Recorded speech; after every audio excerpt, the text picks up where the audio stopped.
मतदान सुरू असताना दमदाटीचा व्हायरल झालेला व्हिडिओ, त्यानंतर बँक रात्रीपर्यंत उशिरापर्यंत सुरू असणं, त्याचबरोबर रात्रीच्या काळोखामध्ये पैसे वाटल्याचा आरोप करणं, या सगळ्या तक्रारीनंतर आता बारामती लोकसभा मतदारसंघामध्ये शांततेत मतदान पार पडलेलं आहे।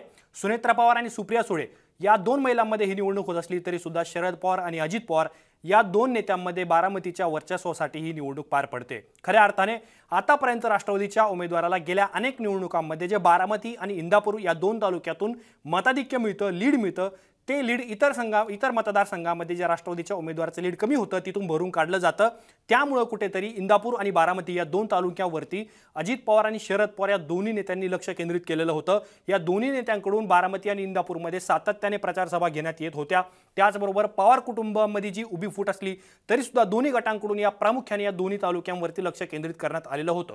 आता बारामतीचा निकाल काय लागेल यामध्ये या दोन तालुक्यांचा महत्त्वाचा वाटा असणार आहे। परंतु या प्रकरणाची दुसरी बाजू काय आहे तर खडकवासला आणि दौंड तालुका हे दोन तालुके असे आहेत जिथे मागच्या निवडणुकांमध्ये राष्ट्रवादीच्या उमेदवार सुप्रिया सुळे यांना मतं मिळालेली नव्हती, मताधिक्य मिळालेलं नव्हतं, त्यांच्या विरोधी उमेदवाराला तिथून लीड मिळालेली होती।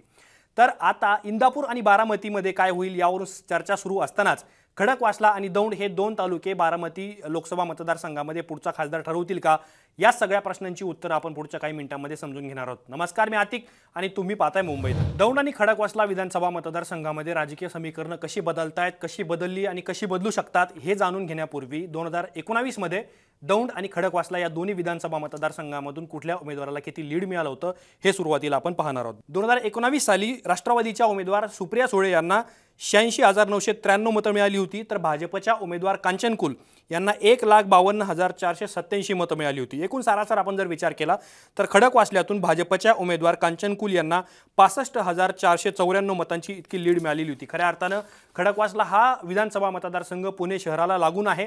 बारामतीमध्ये काही भाग हा ग्रामीण भागामध्ये असला तरी सुद्धा पुणे शहराला अटॅच असलेला हा मतदारसंघ असल्यामुळे शहरी भागामध्ये कुठेतरी भाजपला सातत्याने मतं मिळतात अशी चर्चा जी होत असते, याचाच परिपाक आपल्याला खडकवासला विधानसभा मतदारसंघामध्ये जे 2019ला मतदान झालेलं होतं त्यामध्ये आपल्याला पाहायला मिळालं होतं। दुसरा जो मतदारसंघ अजित पवार यांच्यासाठी सुद्धा महत्त्वाचा आहे आणि सुप्रिया सुळे यांच्यासाठी सुद्धा महत्त्वाचा आहे। 2019 मध्ये दौंड विधानसभा मतदारसंघामध्ये सुप्रिया सुळे यांना 84,118 मतं मिळाली होती, तर भाजपच्या कांचन कुल यांना 91,171 मतं मिळाली होती। एक सारासार आपण जर विचार केला तर भाजपच्या कांचन कुल यांना 7,053 मतांची लीड मिळालेली होती। तर आपण खडकवासला आणि दौंड या दोन्ही विधानसभा मतदारसंघाची भाजपची जी लीड मिळाली ती जर एकत्र केली तर 72,547 मतांनी सुप्रिया सुळे या पिछाडीवर होत्या।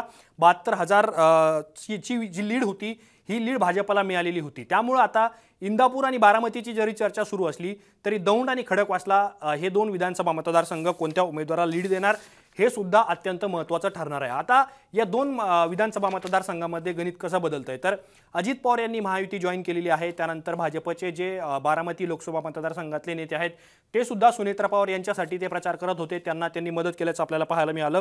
खडकवासल्याचे जे आमदार आहेत भाजपचे धनंजय तापकीर हे सुद्धा अजित पवार यांच्यासोबत अनेक प्रचार सभांमध्ये आपल्याला दिसून आलेले होते। परंतु 2019 मध्ये धनंजय तापकीर जे भाजपकडून विजयी झालेले होते तिथे राष्ट्रवादीचे माजी नगरसेवक सचिन दोडके यांचा पराभव झालेला होता। सचिन दोडकेंना 2019 मध्ये 1,17,923 मतं मिळाली होती विधानसभेला, तर तापकीरांना 1,20,518 मतं मिळालेली होती। तर 2495 मतांनी सचिन दोडकेंचा पराभव झालेला होता। आता सचिन दोडके राष्ट्रवादीच्या बंडानंतर ते अजित पवार यांच्या सोबत गेलेले नाहीत। साहजिकच त्यांनी बारामती लोकसभा मतदारसंघामध्ये या निवडणुकीत त्यांनी सुप्रिया सुळे यांना मदत केलेली आहे।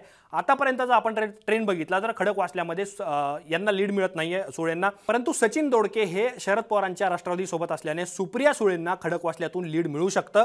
अर्थात ह्या सगळ्या गोष्टी 4 जूनला आपल्या समोर क्लिअर होणार आहेत। रमेश थोरात जे दौंडमध्ये राष्ट्रवादीचे महत्त्वाचे नेते आहे ते सुद्धा आता अजितदादा पवार यांच्यासोबत गेलेले आहेत राष्ट्रवादीच्या बंडानंतर।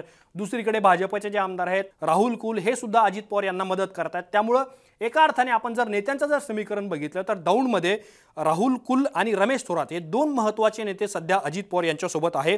2019 मध्ये राहुल कुल यांना 1,03,664 मतं, तर रमेश थोरात यांना 1,02,918 मतं मिळालेली होती। 746 मतांनी राहुल कुल यांचा विजय झालेला होता आणि रमेश थोरात जे अवघ्या काही मतांनी ते पराभूत झाले होते। अर्थात ही विधानसभेची लढाई असली तरी सुद्धा हे दोन महत्त्वाचे नेते अजित पवार यांच्या सोबत आहे।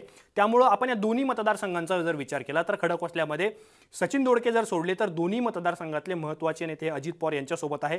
त्यामुळे कदाचित जर बारामती आणि इंदापूरमध्ये शरद पवारांच्या राष्ट्रवादीला लीड मिळालं तर अजित पवार हे दौंड आणि खडकवासल्यातून ते लीड भरून काढू शकतात अशी शक्यता सुद्धा अनेक राजकीय विश्लेषक वर्तवत आहेत। या सगळ्या प्रकरणावरती तुम्हाला काय वाटतं हे कमेंट बॉक्समध्ये कळवा। असेच माहितीपूर्ण व्हिडिओ पाहण्यासाठी मुंबई तकच्या YouTube चॅनलला सबस्क्राइब करायला विसरू नका।